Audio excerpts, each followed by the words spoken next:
you happy with this setup, Hunter? Yeah. We weren't ready. It's okay. We're So, pleasure. I promise this is going somewhere. What creates pleasure? Is it just we get happy? What gives?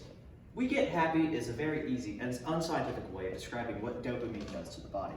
Colloquially known as the happy chemical, a definition I do not like. A dopamine is a word that I'm sure everyone has heard of. From drug addiction to screen time, we've all heard of what role dopamine plays in society. But what is dopamine? Is it the fabled happy chemical? No. What does it even do? And why am I happy? While we may not be able to explain the science of that last one, we can at least look at the science of dopamine. Before we can delve into the effects of dopamine, you have to understand what dopamine really is. Dopamine is often misconstrued as the happy chemical, which is not exactly the case. On paper, yes, it produces happiness, but it is more of a pleasure or reward chemical. The National Library of Medicine explains that dopamine is an important neurotransmitter regulating voluntary movements, rewarding and addicting behavior, moods such as mania and depression, cognition, memory, learning, sleeping, and food intake. There's a lot dopamine does. Dopamine is most known for its addicting and rewarding tendencies, but it can also affect the human brain in strange ways. Dopamine can be very helpful or very harmful, depending on how you take it and how you create it. Dopamine cannot be taken itself, but you can take drugs that emulate dopamine that will have the same effect. Dopamine agonists, or drugs that mimic dopamine, think of like Splenda and sugar, mimics sugar, have been used to treat disorders caused by unnatural levels of dopamine. Dopamine agonists mimic dopamine by binding to the dopamine receptors and causing them to react in a similar way or ways that dopamine would.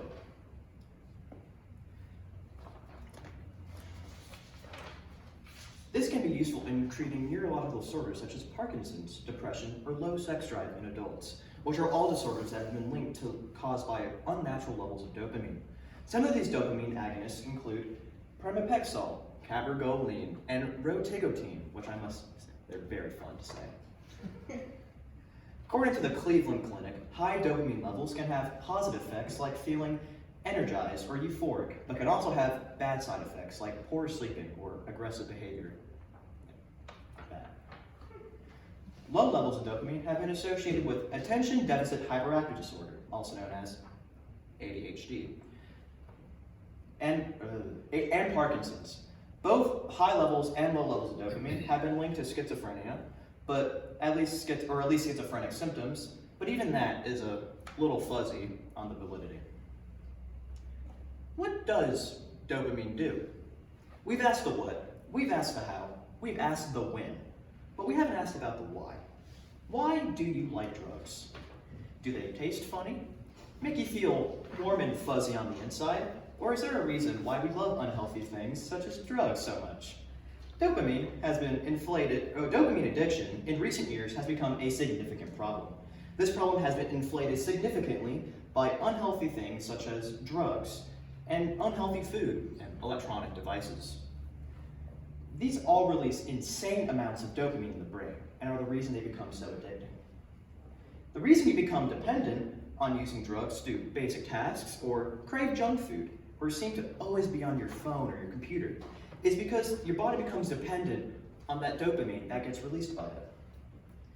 If you have too much dopamine, the threshold to get that dopamine feel-good feeling will become higher and higher.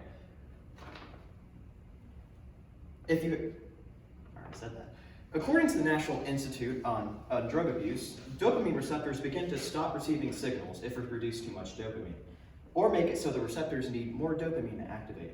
This can cause addiction, as you need more and more and more of what is causing that high level of dopamine. Without it, you can feel flat, demotivated, or even depressed. Activities that you previously enjoyed may not turn on as much dopamine signals, and you'll stop doing them altogether. This doesn't just happen with drugs either. Any form of high dopamine releasing activities can cause this. So what can we get from this? Dopamine is a good thing.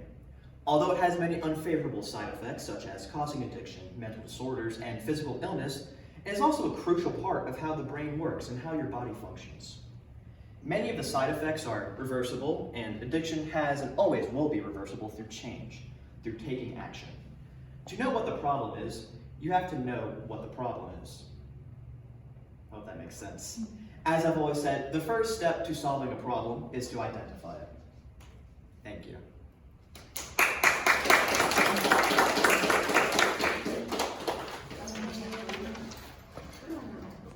Is that everybody? Anyone have for you? It's not pressing the red button. Got it? No, it's not. Oh, it's because it was on low power mode.